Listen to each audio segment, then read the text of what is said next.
Welcome, everybody, to another episode of the Dental Boardroom Podcast.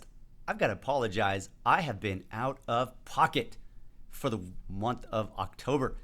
You know, I had quite a bit of travel going on and just a lot going on in October.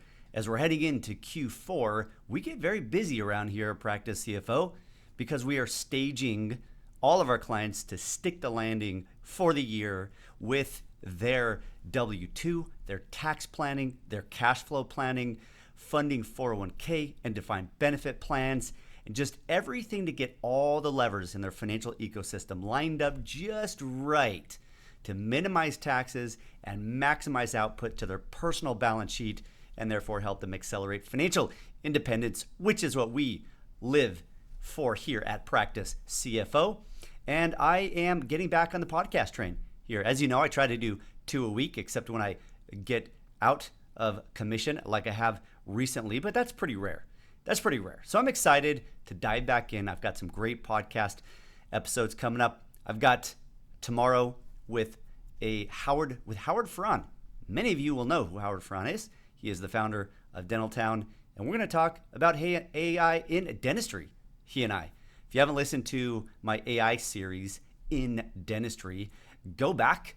I've got about 7 or 8 episodes on AI tech making its way into your practice in your operating room. And I interviewed the founders and executives and salespeople of some of the more common AI companies that are emerging in the space of dental. And Howard Ferran and I are going to talk about that tomorrow. So I'm looking forward to having him join the show. And then I'll also be joining on his podcast show that he does as a part of the Dental Town community. So excited about that. All right, what I'm jumping into today, if you're watching this on YouTube, you can see it on the screen. I'm jumping into a topic that is near and dear to my heart because it is one that I am attempting to help dentists avoid making, which are financial mistakes as dental practice owners. And so this series, this is probably going to be, 2 or 3 episodes here, depending on how much I want to jabber on these subjects. But these are key financial mistakes that dentists make in their practice and even in their personal life. As you know, here at Practice CFO, we are ultimately trying to drive financial success on a very personal level. And the practice is simply the engine or the heart of cash flows. And those cash flows pump out into their broader financial ecosystem that we use to increase their savings, increase investments, reduce their debt, and ultimately create a real strong sense of financial stability and financial progress. And if we can do that and help our clients attach meaning to the money that they are creating for their future selves, I know we have done a good job. That is our mission here. And so a lot of what we set up in some ways are sort of guardrails or bumpers on the bowling alley lane that we prevent dentists from tossing that gutter ball, because when you do that, it really affects your financial score. It really affects your financial progress. It's almost like trust. Trust can take a long time to build up, and overnight it can be lost. That is the case with financial accumulation. So wealth accumulation takes a long time to build up, and sometimes you make the wrong step and suddenly years of hard work of incrementally building your financial security is wiped off the map. Well, I'm going to talk about some of these mistakes. Some of them are smaller mistakes, some of them are existential mistakes almost, and some of them are just small strategies to help build wealth. And by neglecting or omission, that's the mistake. In some cases, it's simply omission, i.e. not doing something. That is a mistake as a dentist. So let's go through these mistakes one by one. And what I've done is I've attempted to categorize mistakes in groups because those mistakes are similar to other sort of neighbors to other mistakes that dentists make. And so the first mistake or sort of set of mistakes I'm going to talk about is kind of the most fundamental, and that is cash flow and spending mistakes, where the lack of cash flow and spending discipline would probably be the better way to say that. And there are 4 categories I want to talk about right here: spending more than they earn, excess distributions, a poor consumption to income ratio, and then simply not automating savings. So let's go through these. Number one, spending more than they earn. Are you looking to buy or sell a dental practice? If you're a seller, how do you find a strong list of potential buyers? There's no MLS or Zillow for dental practice sales. In such a fragmented market, many dentists selling their practice feel discouraged. That's why I built PracticeOrbit.com. PracticeOrbit is modernizing how dental practices are bought and sold. It's a platform technology. Y'all know them: Zillow, Airbnb, Uber, and OpenTable, just to name a few. These technologies do two things. First, they help match buyers and sellers by centralizing the marketplace. Second, once the match between buyer and seller is made, these technologies help them navigate the sale to a successful close. Here are a few of the features inside of Practice Orbit. Users can determine a reasonable sale price for a practice in just minutes. All they need is the most recent business tax return. Practice owners can use the directory to find important service providers like practice brokers, attorneys, accountants, and bankers. Practice owners and their brokers can invite those service providers into the platform, so all parties are coordinating the sale together. Practice owners will have a beautiful digital listing of their practice, like a home on Redfin. And importantly, the listing will be anonymous, and personal information like your address, name, and pictures are only released after an NDA is signed and approved by you or your broker. Practice buyers can create saved searches to be auto-notified when new listings come on the platform that fit their desired specialty and location. And hey, dental practice brokers, you can list all your practices on the site for free. By doing so, you'll get access to Practice Orbit's large pool of buyers, all of whom have created profiles and saved searches to be auto-notified when new listings come for sale. You can use the platform to introduce your listings to a targeted set of buyers. Additionally, and optionally, you can use the platform tools such as a built-in NDA, a customizable LOI, and a workflow tool to navigate the sale from LOI to closing. In fact, you can manage all your listings on the system from listing the practice to NDA to LOI and finally to closing the deal. Create your free account today at www.practiceorbit.com. I did a full 1-hour podcast on why dentists struggle to live beneath their means. This was probably early 25, late 2024, and you can find that by just searching why dentists struggle to live beneath their means on the Dental Boardroom Podcast. And I go into this one in depth, but let me start off by saying that you dentists go through a lot in your journey to become a dentist. And you come out of dental school and you have significant debt. Most dentists that I know fresh out of dental school have a major negative net worth. And they have a major negative net worth because their debt exceeds their assets. And that's largely student loan debt. And that's understandable.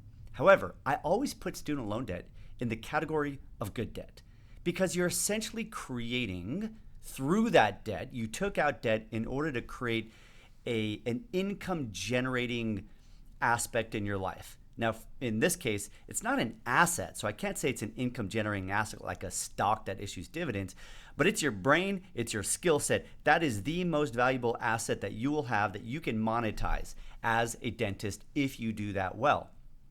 But when you come out of dental school, there's this thing that I always call pent-up consumerism. You've just been holding out for so long, living like a college student. You come out and you just want to buy those things that you see other people your age starting to accumulate, and you feel like you're getting left behind in enjoying the good things of this earth. And I always say, if you can come out of dental school and just keep living like a dental student a little bit longer, or maybe you're in your mid-40s or mid-50s or even mid-60s, if you come to me and you're not where you should be financially, I'm going to tell you to live like you're a college student. Yeah, I'm going to have you really look at your budget. Now, as life goes on, you sort of build into your life certain expenses that you can't get rid of. But everybody at one point or another should really do a diagnosis of what they spend. And that can be really easy. There are plenty of online budgeting tools where you print out PDF tools. You can literally handwrite it and calculate it, maybe throw it up in Excel, whatever. The thing is that you're conscientious about it. You're doing something that makes you think about it. And for me, it's like when I go to the gym, I automatically tend to watch what I put in my body, what I eat. And there's something about making a conscientious effort or almost a habit out of it. But in this case, I think it's a good idea to at least one time understand what you really need to live on and then compare that with what's coming in from your dental practice. Now, doctors tend to spend more than they earn, not just because they've been dental students, they come out with pent-up consumerism, but because sometimes there's a false illusion of how much cash that they have available to spend. And they have two pockets on the same individual. They have their business pocket and they have their personal pocket. And the business pocket is the business checking account. And the business checking account can build up cash, and sometimes it becomes a temptation to reach over into that account, pull out some cash, transfer it to a personal account to then use to take that vacation, buy that car, spend on that new home or whatever it is. And it's really hard to sometimes resist it when you see there's cash over there in that business checking account. But there's a lot of reasons why one needs to be extremely cautious when they move cash from their business checking account to their personal checking account. Now, there's two ways to do that. One is through payroll. Most dentists are S corporations and they have to pay themselves as an employee of their corporation, and that goes through payroll and is a W-2. The second way is a transfer through an online transfer on your phone, on your computer, outside of payroll, and it's just an ACH transfer from business checking to personal checking. Now, the way dentists oftentimes see their business checking is they see it as a backup ATM. And when cash gets low in the personal accounts, we often tend to dip into that backup ATM without having a good plan around how, why, and when money transfers out from the business checking account to the personal checking account. Now, by the way, if you're an independent contractor, this still applies. And I think all independent contractors, if you're an associate independent contractor, you should have a separate checking account for your quote unquote business as an independent contractor. And that the same concept of when you transfer money from that checking account to your personal checking account applies here. Now, what happens when a doctor pulls out more cash than they should from their checking account to their personal savings account? So from business to checking to personal savings. Well, the IRS has a rule on this, and the rule is you cannot pull out more cash from your business checking than you have what's called basis, or your tax basis. And your tax basis is simply money that you put into your business checking from personal checking. That's number one, which doesn't happen very often. And number two, it's the cash you keep in your business checking account from earnings after paying all of your business expenses. What's left? And what's left, the IRS says you can go and pull that out. Now, a lot of times, though, the amount the IRS says you can pull out is less than the cash in your business checking account. And that's because what the IRS calls cash in your account is sort of this synthetic number. It's not actual cash showing on your business statement, business checking account statement. It's actually a function of your net income per your tax return that you send to the IRS every year. It's that net income less what you've pulled out as distributions or transfers to your personal account. And unless you're deliberately keeping track of that synthetic number, that amount that you're allowed to pull out, you're not going to know. And this is something CPAs actually have to stay on top of to be able to tell you how much you can take out. Now, here at Practice CFO, this is a number we track for every client so we know how much you can pull out of your practice. So when you ask for that extra money to be deposited in your personal account, we can tell you how much. Because let me tell you what happens if you pull out more than the IRS allows you to pull out. And again, what they may be allowing you to pull out of your business checking is less than the cash in your business checking. And here's why. Two main reasons. Number one, oftentimes, especially when you buy a practice, you get working capital as a part of the loan. If you get a cash out loan out of your practice that's collateralized by your practice, so cash lands in, that could be a line of credit, that could just be like an equity loan you get based on your practice, sort of like a home equity loan, but it's a business equity loan. That's called a cash out loan. Anytime you get cash in your business checking account that is not from collections, it's not from doing dentistry, that does not go in the IRS view of your piggy bank balance. It doesn't. You can't pull that money out. It doesn't give you basis as an S corporation. Now there's some nuances there for partnerships and sole proprietors. Most of you are S corporations, so I'm going to focus on that. And so that's number one. If you get cash landing that's originated from a bank loan, you cannot pull that out. And for new buyers, this is often a problem because there's a dip in cash flow in the first year of owning a practice. And sometimes it's that working capital loan from the bank that is sort of the life support, like water in the desert. And they tend to pull that out in order to just live on. Now, the second reason why doctors end up being able to pull out more cash from their business checking account to their personal checking account than the IRS allows them is because of this thing called depreciation. When you buy a practice, or even any time in the life of owning your practice, you buy equipment. Let's say you buy CAD/CAM, you buy a cone beam, you buy a set of dental chairs, you do a renovation on your building. Whenever you buy these tangible assets, what you can do is you can deduct that in the first year of buying it. Typically, you got to depreciate it over time, but most CPAs will have you elect what's called a Section 179 deduction. If you don't know that, you absolutely should. ChatGPT it. Make sure you understand what Section 179 deduction. I don't think dentists and dental practice owners need to become experts in the tax code. I don't. You shouldn't. It's not a good use of your time. I recommend you rely on CPAs and good financial consultants to help you there. But there are some key terms that I think you should know, and depreciation and 179 is one of those areas. Now, when you buy that, let's say you buy that CAD/CAM, and let's just say I'm going to use a nice round number, it's $100,000.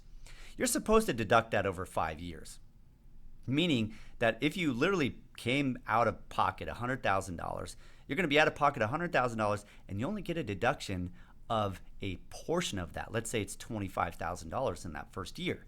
You see, it's not straight line. It's not $20,000 every year for 5 years equals $100,000.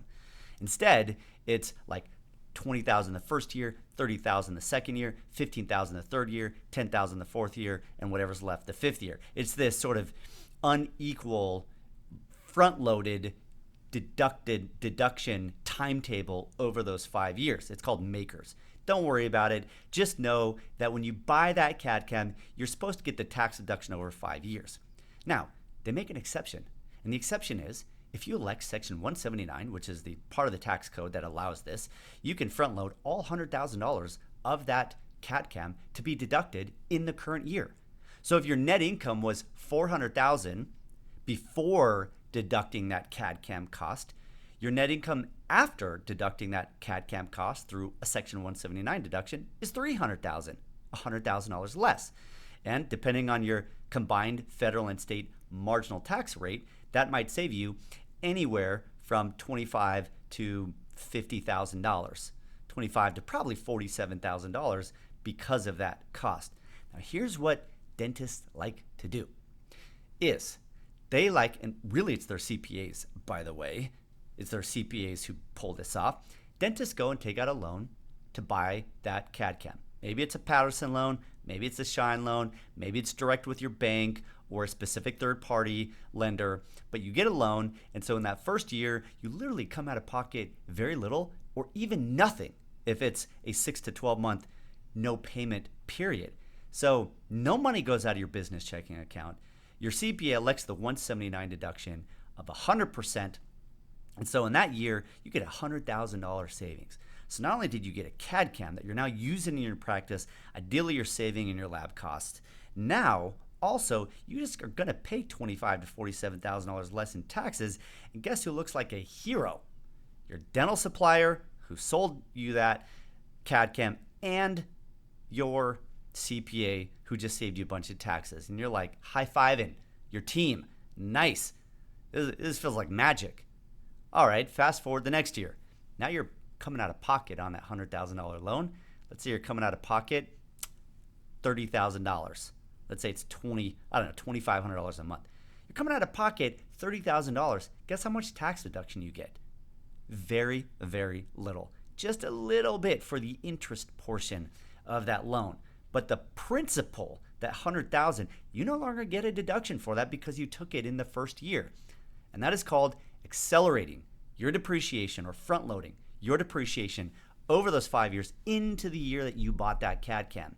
And again, that's why your taxes were so much lower, because you front loaded a $100,000 tax deduction in the current year. And when you took out a loan to buy it, you didn't even have to come out of pocket. Do you ever feel lost in your practice finances? And how about your personal finances? Ever wonder where your hard-earned money goes and why you're not seeing the financial progress you worked so hard for? If so, listen up. As a dental CPA and financial planner, I've created our company, Practice CFO, just for you.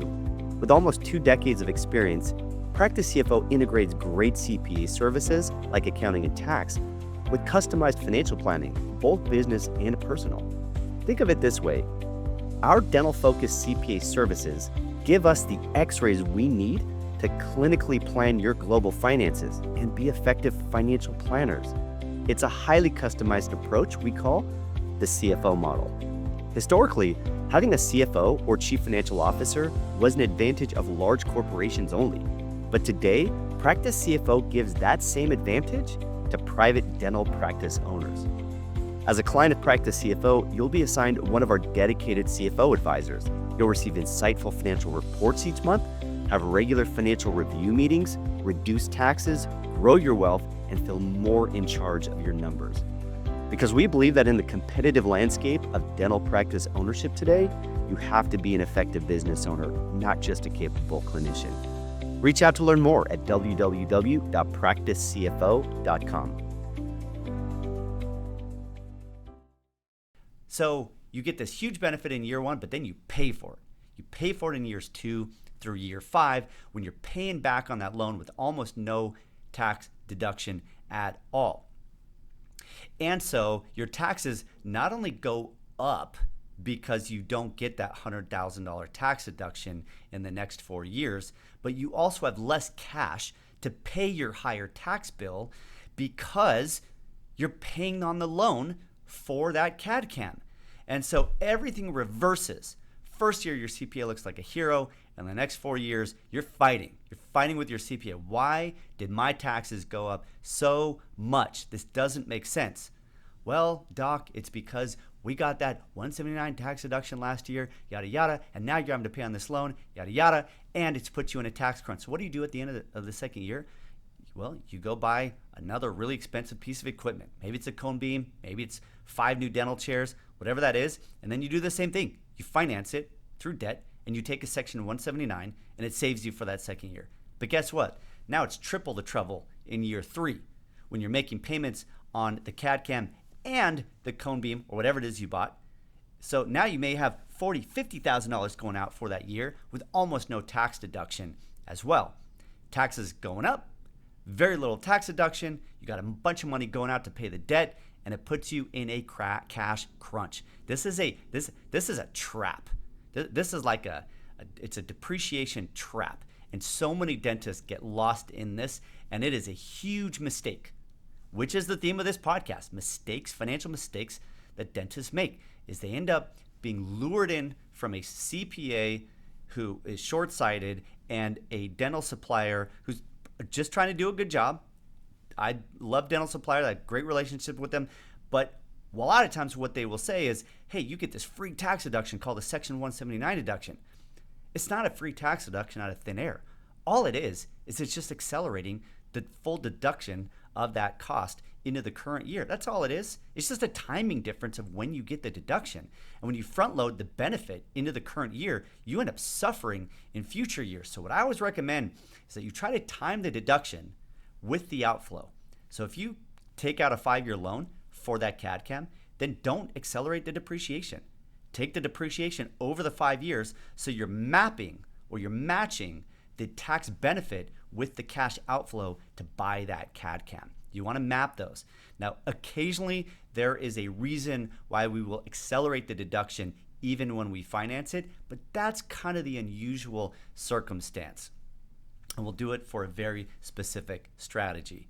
So when you end up taking out more cash, going back to this cash flow management, pulling out too much cash from the business checking account to the personal checking account. When you do that, because the synthetic balance that the IRS says you can transfer out is X, and you pull out 2 to 3 times X, that's called an excess distribution. You are pulling out excess cash from your business checking account to your personal checking account that the IRS says you cannot do it because it's either debt money or because you depreciated so much your assets that you financed, this equipment that you financed, that you have this false sense of cash in your business checking account. When you depreciated that, it pushed your net income way down. And therefore, the IRS says your income, what you put into your piggy bank, is actually a lot lower than the cash balance because you took that accelerated depreciation through the 179 deduction. And so you distributed more money from your practice to your personal checking account than you should have. And guess what? You're going to pay a penalty on that. And it's called excess distributions tax. And it bites unknowingly and surprisingly many dentists. And then they get into a conflict or an argument with their CPA. Why? Why did I have to suddenly pay so much taxes when the prior year I got a big tax refund, perhaps? Okay, so spending more than they earn, that's number one. That's a problem. One of the biggest mistakes, they simply spend more than they earn. And dentists tend to spend every dollar as human nature. Humans, dentists being a subcategory of humans, tend to spend every extra dollar that suddenly appears in their bank accounts. I always say spending goes up and down as fast as cork on water goes up, and the water goes up and down. It's just almost immediate, and it takes really good discipline in order to avoid that tendency of human nature to set aside money that you could go spend right now, to set that aside and put it in a wealth building account tool, paying down bad debt, building emergency reserve funds, building 529 education accounts for kids, 401ks, IRA accounts, all of those wealth building channels. They don't do it because they spend it. Well, it takes discipline. So they don't spend more than you earn and don't have more distributions out of your practice than you should, and avoid the excess distributions. All right, let's go on to the next one. And that is a consumption to income ratio that's too high. Now, this really relates to spending more than they earn, but this consumption to income ratio is just this. This is simple math. It's what did you consume? What did you spend? And I like this definition, consumption to income. I like this term because consumer items are different than investment items. When you go buy something that loses value the second you pull it out of the store or off the lot, that is a consumer item. That's going to be clothes. That's going to be a car. That's going to be vacation. That's going to be eating out and dining. That's going to be entertainment. All of that. That's going to be toys. All of that. Those are consumer items because you're consuming them and all the value goes away as you consume it. An investment item is something that actually maintains its value and goes up over time. Even though it may sort of be volatile and fall in the short run like a stock, over time it is expected and will most likely go up. That's an asset. We need to build those assets. So consumption to income is how much are you allocating of your net income to consumable items that lose value over time, and what is that number divided by your income? Your income being what lands in your personal checking account from payroll and what you're able to safely transfer as a distribution out of your practice to your personal account. And so if you transfer per year, let's just say $200,000 through W-2 and distributions from business checking to personal checking, $200,000, and let's say you spent, let's say $160,000 on consumer items, and the other $40,000 went to paying down debt and putting in your IRA accounts. Then that is $160,000 divided by $200,000, consumption to income, consumption divided by income, and that is 80%. 160 divided by 200. That's 80%. So your consumption to income ratio was 80%. The lower you can get your consumption to income ratio, meaning the less you spend on consumer items relative to your income, the more surplus you're going to have to allocate toward building wealth. That right there, my friends, is the number one indicator of somebody's progress toward financial freedom. Is that simple ratio right there. At Practice CFO, we try to calculate that on a regular basis and give insight to our clients on whether or not they have a healthy consumption to income ratio. And here's the thing. I have dentists who make incredible amounts of money. They may be taking home $1 million a year. And sometimes, not always, sometimes those doctors have very little to show for it over the years. Why? Because their consumption is so high. And therefore their consumption to income ratio, even if their income is good, is not great. Just look at, you have income is the denominator on the bottom, consumption is the numerator on the top. If your consumption if your income goes up on the numerator, the bottom, if your income goes up, but your consumption in the numerator on top goes up as well, well, guess what? The outcome isn't great.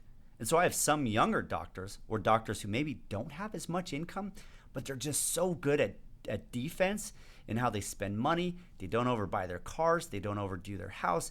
They don't shop out excessively. They're not constantly having 10,000 Amazon items show up on their door every week. They're careful on where they go out to eat and their vacations. All of that accumulates to having a good, healthy consumption to income ratio, which then allows them, part two of that sort of equation is to use that surplus wisely to pay down credit card debt, to have a good emergency reserve fund, and to invest in ideally good sort of investments, index-based, low-cost investments in their IRA, 401k, etc.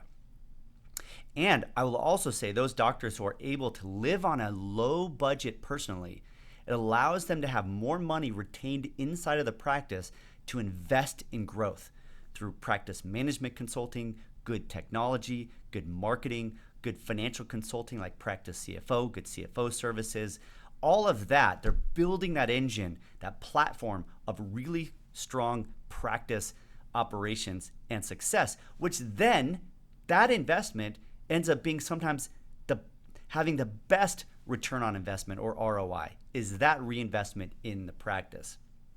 Okay, and the last item on this section of cash flow and spending discipline is simply not automating their savings. This is such a basic, simple mistake that is so pervasive among people, and I do see this often in dental.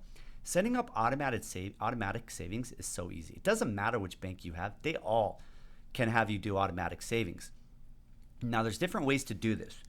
You could say, work with your payroll provider and say, I would like every paycheck to deposit $250 into my IRA account at Vanguard or Fidelity or Schwab. Clients of Practice CFO, we hold all of our clients' assets at Schwab, except for the 401k, which we have now moved over to Vanguard to have really good low-cost participant-directed 401k plans.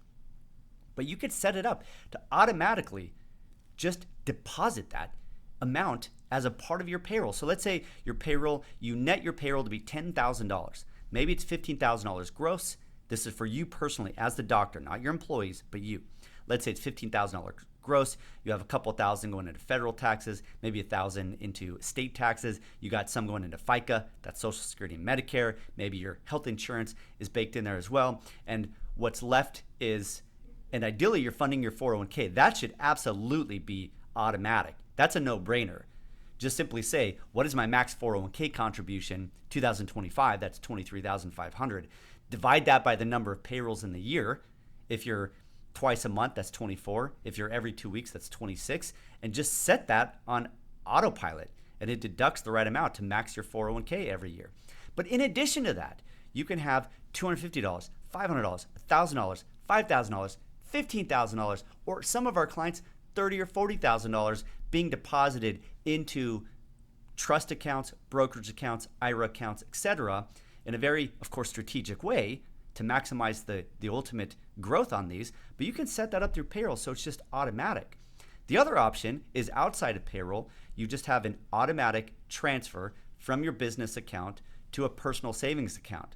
That's called a draw. You'll want to coordinate with your CPA on that so they know how to categorize that expense in the QuickBooks ledger. but you can have that set up so it automatically transfers $2,000 a month over to an individual account or a family trust account or an IRA. Just remember these IRAs, you have limits. It's $7,000 a year if you're under age 50. It's $8,000 a year if you're older than age 50, and you don't want to overfund those things, of course. And if you're in a high income tax bracket, you can fund a non-deductible IRA and then roll that over into a Roth IRA through what's called a backdoor Roth conversion. Now, don't try that one on your own. I would make sure you get proper guidance on doing that, because it's easy to make mistakes and then you end up paying penalties on that. But we do that for, I'd say, most of our clients. We do a Roth IRA conversion for them and their spouse virtually every year, and we build up a beautiful tax-free balance that is just 20 years down the road. It is something to behold to have tax-free money. You pull it out, the IRS never gets their sticky paws on it. So automated savings. Also, you could say, I'm going to add to my personal payroll an extra $2,000 a month. So going back to my example, instead of saying my payroll is going to be structured such as $15,000 is my gross, less FICA, federal, state, health insurance, etc., lands me $10,000 a month, which I use to spend. You could say I'm going to have that land me $12,000 a month. So you go from $15,000 up to roughly $17,000 as your gross compensation in your payroll. After everything comes out, now you're left with $12,000, and you can take $2,000 and have that automatically transferred the day of or the day after your payroll lands to be automatically transferred into your savings or investment accounts. Or you could even have a bad debt. Let's say you got a car loan at 8%, it's non-deductible. You could have that extra $2,000 go toward paying down that bad debt. You could have it go into an emergency reserve account at your bank. And anything you can do to automate this stuff, because if you don't automate it, guess what? You spend it. If you don't automate it, guess what? You spend it. That is the way of nature when it comes to personal finance. It just is. And so you have to intentionally construct that piping, as I call it, the piping for everything that automatically goes where it needs to go. If you're a client at Practice CFO, this is a big part of what we do. Every time we meet, we do a cash flow forecast. We do a tax forecast. We look at your debt payments. We know what you need to spend. We look at your personal life goals around education funding, buying a home, getting that car, getting married, all of those things that have financial price tags, and we construct the ideal or optimized cash flow movement. So everything has a purpose. I call this traffic controlling your dollar so that you get the most out of it. And we set up that piping so that it just happens automatically.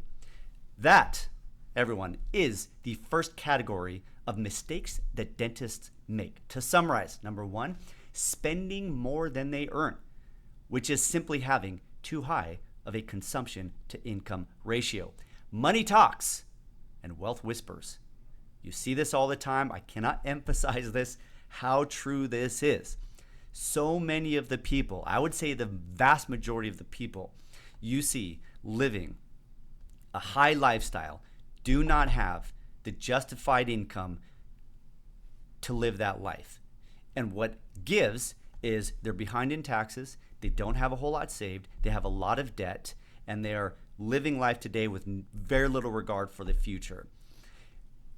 The people who tend to have, I look at my clients and I think, who are the dentists who have 9-10 million? Yep, we got dentists who have 9-10 plus million.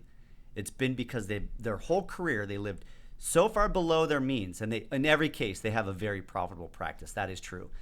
But not only do they have a really strong offense with a profitable practice, they have a really good defense. It doesn't mean they're living poor. It just means that they're living well below their means, and they're saving money aside on a regular, consistent basis, and they're doing it prudently, and they're avoiding the other mistakes, which I'm going to go to in later episodes here after this one. And it builds up, and it's a beautiful thing. And a lot of times, you wouldn't know this when you look at them. I call it stealth wealth. They're very sort of stealthily going about building their wealth, and that's why I love this phrase, money talks and wealth whispers. And then lastly, actually two more, the excess distribution issue, getting caught in that excess distributions trap, excessive depreciation, not balancing that out with the overall tax and cash flow picture. That's a problem. And lastly, just not automating those savings. Thanks everybody for joining this episode of the Dental Boardroom Podcast. In the next episodes, if I give a little precursor to what's coming up, We've got tax planning gaps. We're going to talk about missing the PTE, which is such a low-hanging fruit in most states. And yet, I got a new prospective client today that came in, looked at their tax return. Sure enough, they did not elect the PTE. It's not their fault. I guarantee you their CPA simply did not tell them. And that left about $7,000 of free money. Free money. Free $7,000 that had to get sent to the IRS that could have been an investment account that would have turned into $50,000 over the next 20 years. Yep, simple mistake. And that's been going on with this client since the PTE was permitted back in 2018 or so. That's a lot of money. That's probably $400,000 to $500,000 in retirement gone because of a very simple oversight from the CPA that the dentist didn't know about. So we're going to talk about what is the PTE. We're going to talk about missing low-hanging tax deductions. Very simple stuff. We're going to talk about not meeting enough with their CPA and the misuse of depreciation, which I talked a little bit about today. Then we're going to go into retirement and investment mistakes, the wrong type of retirement plans, paying off debt versus investing in private deals. I can't tell you how many catastrophes I've seen coming out of private deals with some relative or friend that's going to turn out to be a huge winner, ends up being a massive flop. So we'll talk about that as well and ways to sort of filter out what are dangerous private investment deals. We'll talk about business and practice management risks, not understanding the cost of PPOs, lease terms, partnerships, not having good financial planning analysis, and not using good KPIs in team huddles. We'll talk about that.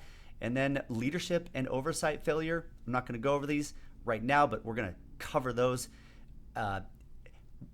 areas as a leader in your practice that lead to financial failures. Stay tuned on that one.